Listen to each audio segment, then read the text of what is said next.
মুসলিমদের পাশে দাঁড়িয়েছে, কিন্তু আমরা হতভাগা বাংলাদেশ থেকে কিছুই করতে পারি না। সবাই যার যার মতো যার যার স্থান থেকে ছোট খাটো একটা প্রতিবাদ জানাই শেষ করে দিয়েছে।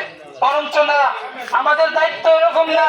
24-এর গণ অভ্যুত্থান যেরকম হয়েছিল সেটা তো ছিল বাংলার জন্য, বাংলার জমিনের জন্য, কিন্তু এটা হইতেছে মুসলিম জাতির জন্য। এক মুসলিম আল মুসলিম ও আখুল মুসলিম, এক মুসলিম আর এক মুসলমানের ভাই। আজকে আমরা পারতেছি না, আমাদের বাধা আছে, আমরা দেশ ত্যাগ করে যাইতে পারতেছি না। যদি যাইতে পারতাম তাহলে আমরা এক একটা যোদ্ধা হিসেবে ওই মুসলিম ভাইদের পেছনে গিয়ে দাঁড়াইতাম। কথা বলেন ঠিক কিনা? যদি এরকম অনুমতি দিত আমাদেরকে, যদি আমাদেরকে অস্ত্রের ট্রেনিং দেওয়া হতো, বড় বড় কর্মরত যারা আছেন, যদি রাষ্ট্রের নিয়ম হতো যে প্রত্যেকটা মুসলমানের সন্তান স্কুলে পড়বেই, কিন্তু এক একজন যোদ্ধা হয়ে তৈরি হয়ে বের হবে, এরকম এই নাই।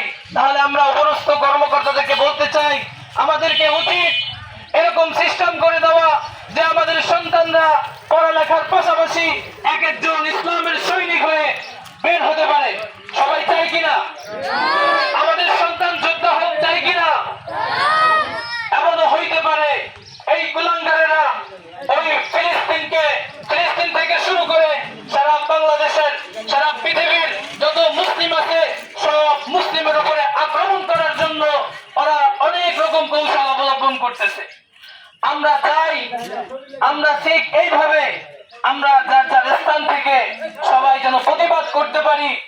আল্লাহ পাক রব্বুল আলামিন আমাদেরকে সেই তৌফিক দান করুক। সকলে বলি আমিন। তাই যারা দোকানপাটে এখনো বসে আছি ভাই, সকলেই রাস্তায় নেমে আসি। আমরা এখান থেকে একটা নেটের মাধ্যমে ভিডিও বার্তা পাঠিয়ে দেবো, আমাদের আর কিছুই করার নাই। আমরা প্রধান উপদেষ্টার কাছে পাঠিয়ে দেবো যেন আমাদেরকে এরকম একটা সুবিধা দেওয়া হোক যে এক একটা যুবককে, এক একটা সন্তানকে এক একটা ইসলামিক যোদ্ধা যেন বানিয়ে দেওয়া হয়। আমরা সবাই চাই কিনা?